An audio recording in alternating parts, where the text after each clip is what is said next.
बहुत समय पहले एक हरे भरे जंगल के बीचों बीच एक छोटा सा गांव था। इस गांव के लोग बहुत ही सरल और मेहनती थे। उनकी जिंदगी खेती और पशुपालन पर निर्भर थी, लेकिन हाल के वर्षों में गांव में पानी की कमी हो गई थी। लोग अपनी फसलों को पानी न दे पाने की वजह से परेशान थे और गांव धीरे धीरे सूखने लगा था। इसी गांव में एक गरीब किसान रहता था जिसका नाम हरिराम था। हरिराम के पास बहुत थोड़ी सी जमीन थी और कुछ पशु थे, जिनसे उसकी गुजारा मुश्किल से चलता था। वह मेहनत तो बहुत करता था, लेकिन उसकी फसलें अक्सर सूख जाया करती थीं। वह रोज भगवान से प्रार्थना करता कि कोई चमत्कार हो और उसकी जिंदगी में खुशहाली आए। एक दिन हरिराम गांव के पास वाले जंगल में लकड़ियां इकट्ठा करने गया। जंगल काफी घना था और लोग अक्सर कहते थे कि इसमें कई रहस्य छिपे हैं। लेकिन हरिराम को अपनी गरीबी और परिवार की चिंता के आगे किसी डर की परवाह नहीं थी। लकड़ियां इकट्ठा करते करते हरिराम जंगल के गहरे हिस्से में पहुंच गया, जहां वह पहले कभी नहीं गया था। अचानक उसकी नजर एक झील पर पड़ी। ये झील बहुत सुंदर और शांत थी, मानो यह कोई स्वर्गिक स्थान हो। झील का पानी चमक रहा था और आसपास के पेड़ उसकी सुंदरता को और बढ़ा रहे थे। हरिराम ने सोचा कि गांव के लोग इस झील के बारे में क्यों नहीं जानते। वह झील के पास गया और उसने देखा कि पानी बेहद साफ और मीठा था। उसे प्यास लगी थी, इसलिए उसने झील से पानी पिया। पानी पीते ही उसे अंदर से एक अजीब सी ताजगी महसूस हुई। वह कुछ समय के लिए वहां बैठ गया और झील की सुंदरता में खो गया। हरिराम ने देखा कि झील के किनारे कुछ अजीब सी चमकती हुई वस्तुएं बिखरी पड़ी हैं। जब वह पास गया तो उसने देखा कि ये चमकती वस्तुएं असल में सोने के सिक्के थे। हरिराम ये देखकर स्तब्ध रह गया। उसे अपनी आंखों पर विश्वास नहीं हो रहा था। उसने कुछ सिक्के उठाए और इधर उधर देखा कि कोई और तो नहीं है, लेकिन वहां कोई नहीं था। उसने कुछ सिक्के अपनी जेब में रख लिए और जल्दी से अपने गांव लौट आया। गांव पहुंचकर उसने अपनी पत्नी को पूरी बात बताई। उसकी पत्नी भी पहले तो यकीन नहीं कर पाई, लेकिन जब हरिराम ने उसे सोने के सिक्के दिखाए तो वह भी हैरान रह गई। अगले दिन हरिराम फिर से उस झील के पास गया। इस बार उसने सोचा कि वह और सिक्के इकट्ठा करेगा।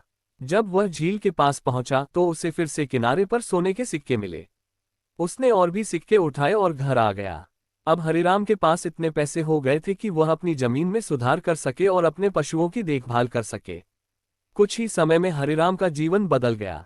उसने अपनी खेती बढ़ाई, गांव में नए बीज लगाए और अपने परिवार को सुख सुविधाएं दी। लेकिन उसने इस रहस्य को किसी और को नहीं बताया। उसे डर था कि अगर गांव के लोगों को इस जादुई झील के बारे में पता चल गया तो वे सब वहां जाकर सिक्के इकट्ठा करने लगेंगे और झील का जादू खत्म हो जाएगा। हालांकि हरिराम ने खुद को और अपने परिवार को समृद्ध बना लिया था, लेकिन वह गांव के लोगों की स्थिति देखकर चिंतित था। गांव में अब भी पानी की कमी थी और लोग अपनी फसलों के सूखने से परेशान थे। हरिराम ने सोचा कि उसे कुछ करना चाहिए। उसने सोचा कि क्यों न वह झील के पानी का उपयोग गांव के लोगों की मदद करने के लिए करे। उसने गांव के मुखिया से बात की और उन्हें झील के बारे में बताया।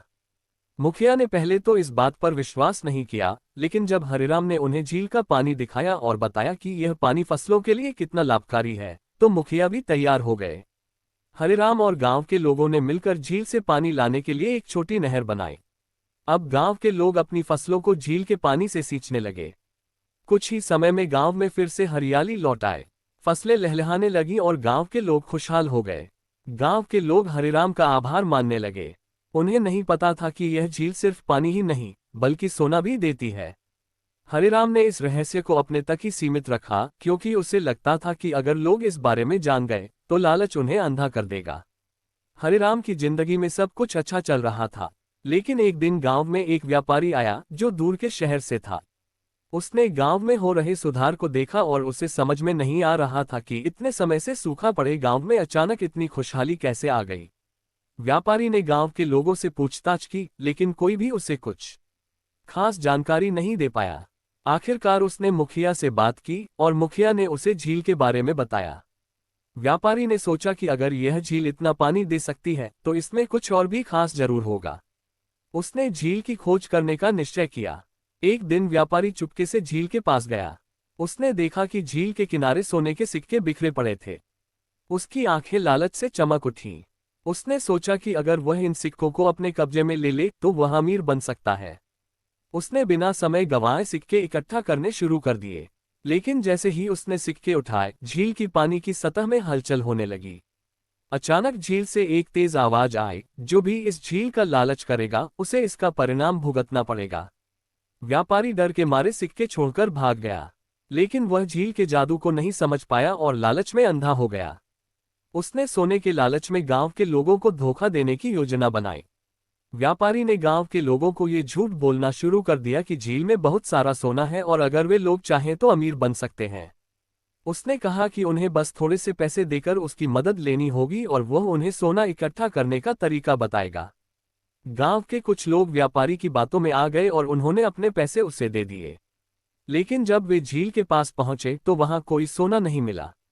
उन्हें पता चला कि व्यापारी ने उन्हें धोखा दिया है। हरिराम को जब इस बात का पता चला तो वह बहुत दुखी हुआ। उसने गांव के लोगों को समझाया कि झील का जादू केवल उनकी जरूरतें पूरी करने के लिए था, न कि लालच के लिए। उसने झील का रहस्य सबको बताया और कहा कि जो भी झील का गलत इस्तेमाल करेगा उसे उसकी सजा भुगतनी पड़ेगी। गांव के लोग हरिराम की बात समझ गए और उन्होंने व्यापारी को गांव से बाहर निकाल दिया। अब गांव के लोग फिर से झील के पानी का सही उपयोग करने लगे और अपनी फसलों को सींचने लगे।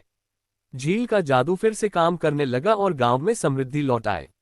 हरिराम ने गांव के लोगों को ये सिखाया कि सच्ची खुशहाली केवल मेहनत, ईमानदारी और सच्चाई में होती है, न कि लालच में।